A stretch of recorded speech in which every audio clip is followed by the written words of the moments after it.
Hey guys, I've got a video I want to splice in and put in the very beginning of this video. So it's just a little over a minute long.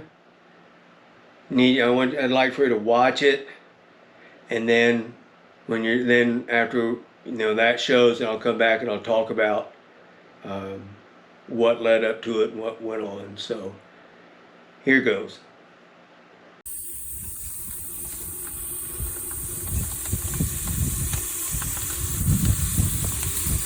This is car SHPS 221648. This valve is self-actuating. It went from absolutely nothing to this. You can see the rate of increase on this valve. How badly it's leaking out, and it's doing it all by itself.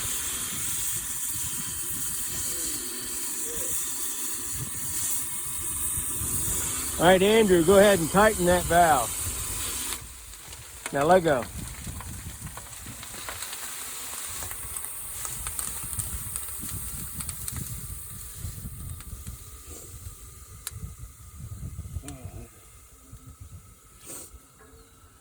It did not leak when I pulled the plug. It was like 2 seconds, maybe 3 seconds after I had the plug completely removed that it began to hiss, and then it did this. All right, I found that to be a very interesting video, and I really wanted to get that uploaded and have everybody take a look at it. I've had car valves self-actuate, self-open before to one degree or another, but I've never had anything quite like this. I've talked to a lot of other people, and they've had similar issues, with the car valve wanting to open up by itself a little bit, but I've never seen a video of it. So I had the opportunity. I'm glad I was able to take it. A little bit of backstory on this particular car. We had just moved cars, got them all spotted, just finished taking readings. I was hooking this one up, and the plug that I took out, this was the B end liquid valve on this car. I put my 24-inch adjustable wrench on it. The plug was in tight, but not excessively so. Came out. There was no hissing, no pressure.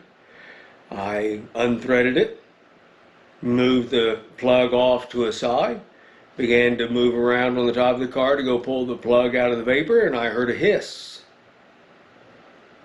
So I stood there, waited, and it went from a very mild hiss to a very loud one, and then it began to spray liquid. And at this point, I'm fishing around in my coat pocket trying to get my phone, and then by the time I got the phone, got it all set to record, shoot that video, then that's what you saw. And it's kind of self-explanatory. It just kept opening up and getting worse, and that was a considerable amount of product coming out of that valve. And then you saw when I had Andrew tighten it down, he really did not move that hand wheel very much at all. And it doesn't have to move a whole lot when you have a car full of liquid. What we really ultimately had was a failure of the valve packing.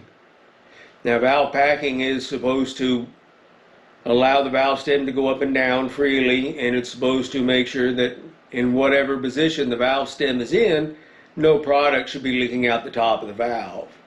Also, that valve packing is designed to hold the valve stem in place when you're done. In this case, it was designed to keep the seating disc firmly seated after whoever loaded the car closed it. Well, had a failure of the valve packing. There's no other way around it. That's exactly what happened. And you saw the result of it. And so the fact that the plug was not in excessively tight, There was no back pressure when I removed the plug. It is telling me that whoever loaded this car had no issue when they disconnected. They just pulled their fittings out, put the plug in, and that was it. So, as to whether there was any particular reason why it chose to back off when it backed off, I have no idea. Except to say that this is a Midland valve, a Midland model 720 or 721. Midlands are, in my personal opinion and my personal experience, the worst performing car valves on the market. I've talked to other operators, and it is consistently their number one problematic valve. If there's going to be an issue like this, it's probably in Midland. I've talked to a lot of other operators, and a very common issue that they run into is when you first go to back the plugs out of a valve, that they hiss. They hiss quite a bit. Some of them hiss just a little, others hiss a lot, to the point that you can back that plug off 2 turns, maybe 3 turns, and you have to walk away and just let it depressurize, because it is just spraying out so much product, whether that be just vapor or liquid trapped in there. And I am convinced that the reason that these plugs are getting back pressure between the time they're filled and the time we go to pull the plugs out is because these Midland valves are self-actuating. It's rare. I mean, it's not like it's never ever happened with a Rego, but it is very rare. Regos tend to be the most stable, the most trouble-free as far as the large commercially available car valves. Now, some of the others have their own proprietary car valve, and most of them are really trouble-free compared to a Midland. So, if you run into that, that's my take as to why it is car plugs, will have a lot of back pressure when you go to take them off. Is that, well, you saw that. You also saw that after Andrew tightened it down and let go, I shot it for a few more seconds. It didn't open back up.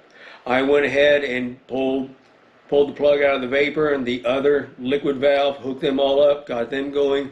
I waited several minutes to see if that valve would leak again. Never did. Hooked it all up. The hand wheel opened nice and smooth.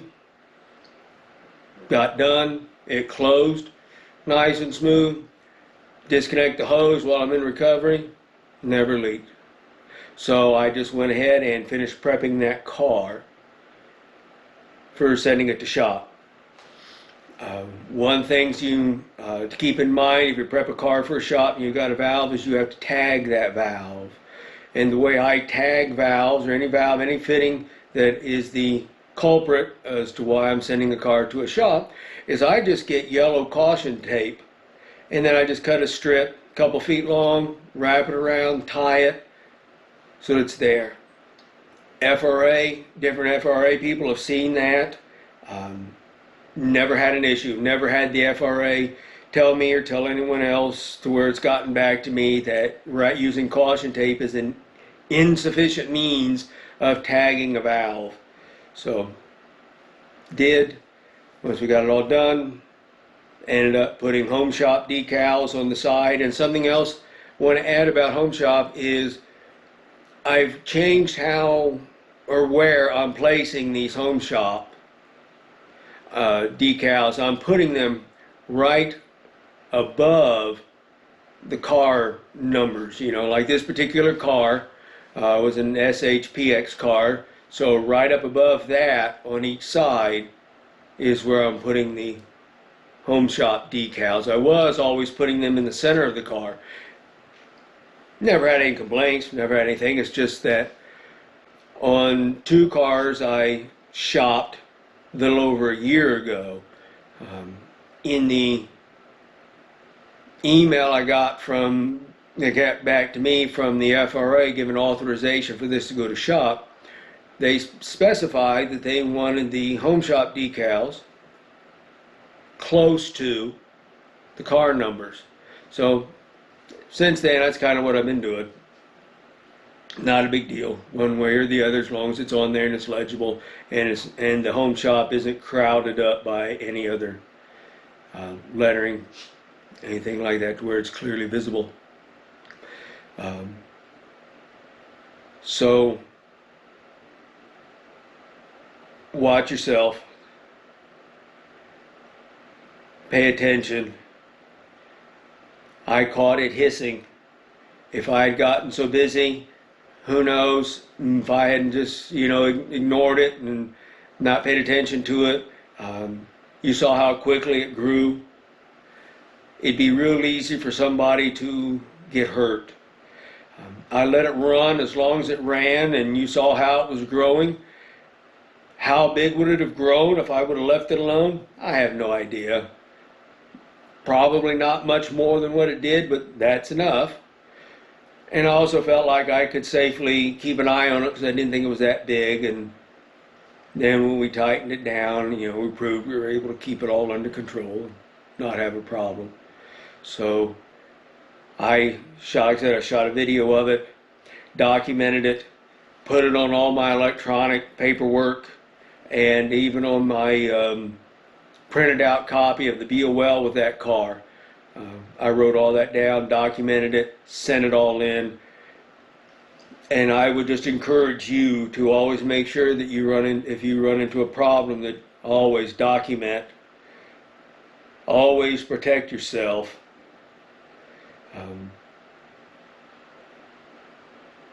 Always have on your PPE. Just because things normally work in a normal way doesn't mean every once in a while that you aren't going to run into something that could really catch you by surprise. And that's always the wrong time to wonder where your safety glasses are and where your FR clothing is. So just encourage you in that, and protect yourself. Always protect yourself. So hope you enjoyed the video. I found it extremely interesting. It's the first video I've ever seen of a valve actually just backing itself off. So there you go. Thank you.